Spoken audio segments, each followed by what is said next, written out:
Joining us is Brad Aronson, author of the book, Humankind, Changing the World One Small Act at a Time.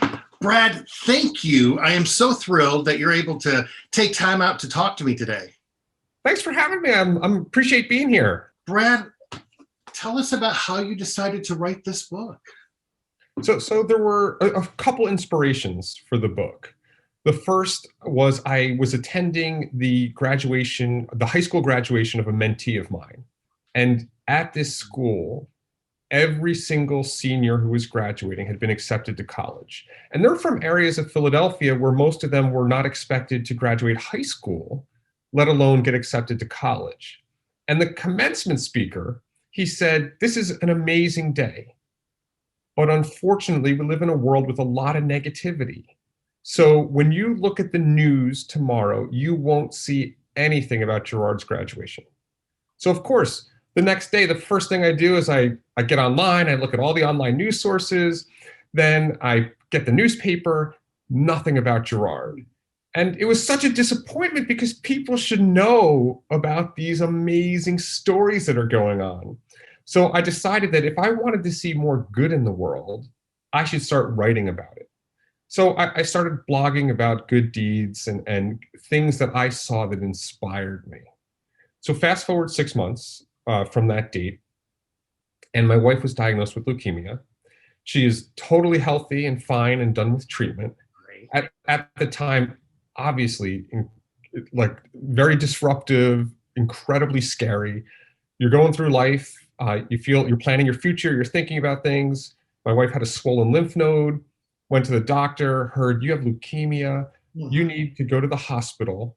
If all goes well, you'll be let out in a month, and then you have 2.5 years of outpatient chemo, which is basically going to the hospital 4 or 5 days a week, many weeks to get treatment.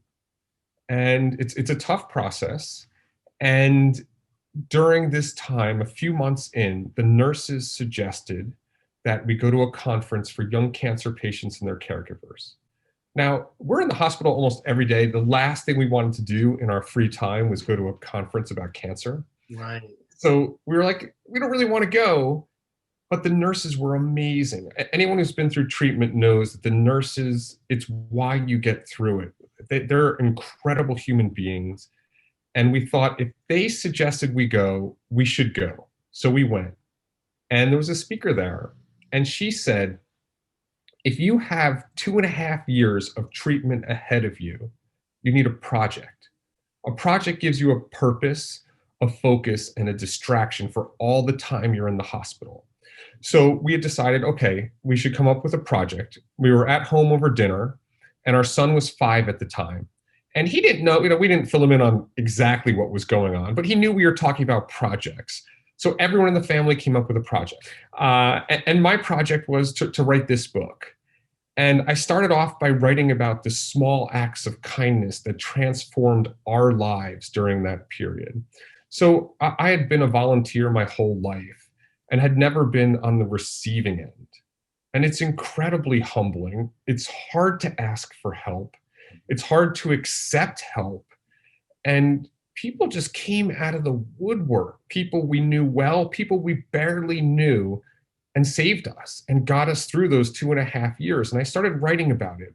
And it felt so good because I'm reliving those acts of kindness at a time when you could easily be thinking, and sometimes I did, why me? Like, what did I ever do that this is happening to us? So how did the stories come in? Because there's so many incredibly, just amazing stories in this book. How did you cultivate them? So after I wrote about our story, I decided I wanted to write other people's stories. So I went out and found people where one small act of kindness had a ripple effect. So there's a story where someone taught a 3rd grader how to tie his shoe. That one action reverberated, and that person went on to help thousands and thousands and thousands of kids.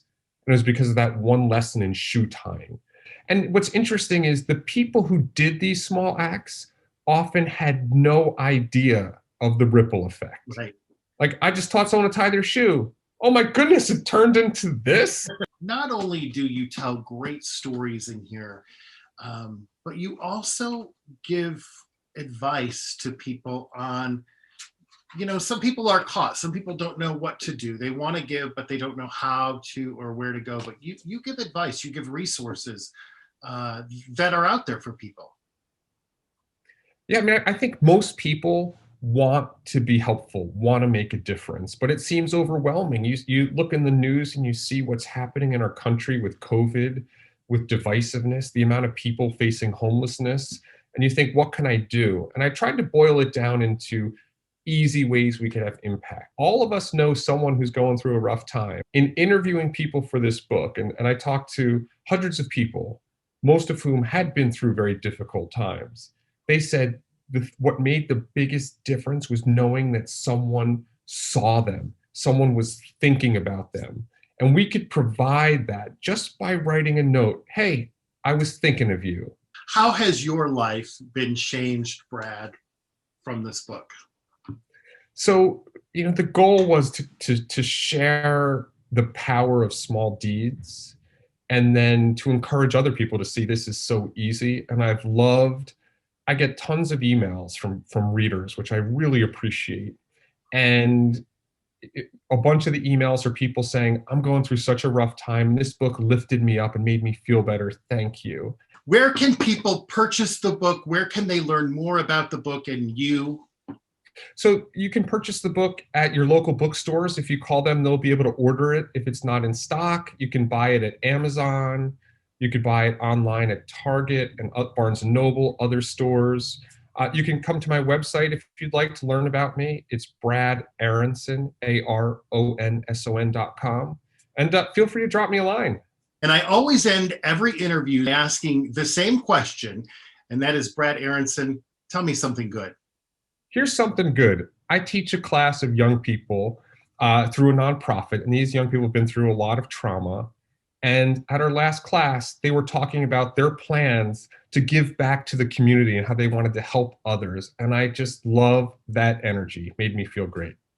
Well, that is wonderful. And thank you, Brad, for making thousands of people feel great through your book. And actually, we're going to give a copy of your book away. What we want people to do is like this post, comment on this post, and we'll pick a winner and let them know that they'll get the book. And we'll also put your information out there as well. So, Brad, thank you again. Thanks for having me. I appreciate it.